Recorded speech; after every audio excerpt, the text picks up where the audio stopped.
Si j'écris ça au tableau et que je le lis, pour les élèves, je vais lire f de x égale x au carré, facteur de exponentielle de x moins 1, moins x au carré sur 2.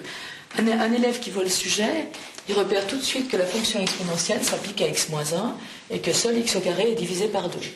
Et Loïc, lui, sur son scriba, il va écrire tout en ligne, c'est-à-dire f de x égale x élevé au carré, donc, puissance 2, que multiplie l'exponentielle. Moi, quand je dis exponentielle de x moins 1, lui, il va devoir marquer que x moins 1 est un bloc, comme s'il y avait des parenthèses, moins x au carré divisé par 2. Si l'expression est très longue, si ça dépasse la ligne du scriba, ben, il est obligé de faire défiler ces lignes, et donc il n'a jamais une vision globale de l'énoncé.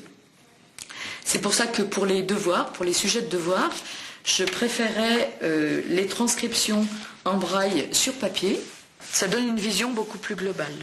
C'est vrai qu'au début, moi j'ai eu beaucoup de mal, les fractions de fractions. C'est vrai que c'était compliqué, sur le fait que j'avais qu'une ligne, que la plage braille. Mais bon, c'est vrai qu'après, une fois que, je peux dire, le déclic est venu, que j'ai vraiment compris, justement, une fois de plus, en utilisant la représentation spatiale, par exemple, bien me repérer le numérateur en haut du trait de fraction, le dénominateur en dessous. Je faisais mon calcul dans la tête et ça allait mieux. Dans l'enseignement, on s'appuie sur quelque chose de visuel. Si on apprend à ajouter deux fractions, on apprend à réduire au même dénominateur. Les élèves ont une perception très visuelle des choses. On va réduire les deux fractions au même dénominateur, donc on va multiplier les deux termes de la première fraction par 5, puis les deux termes de la deuxième fraction par 3.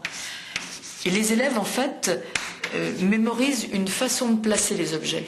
Donc, je ne suis pas sûre qu'ils réfléchissent au processus de calcul, mais je pense qu'ils ont mémorisé le fait qu'on multiplie en haut et en bas. Et il y a une partie de l'apprentissage qui se fait par mimétisme, et où les élèves reproduisent finalement la disposition qu'on utilise au tableau. Et donc un élève qui est non-voyant n'a pas ce type de perception, et il faut la combler. Pour le hic, par exemple, ce type d'opération, c'est 2 divisé par 3, plus 1 divisé par 5, et donc lui, il n'y a pas de haut et pas de bas.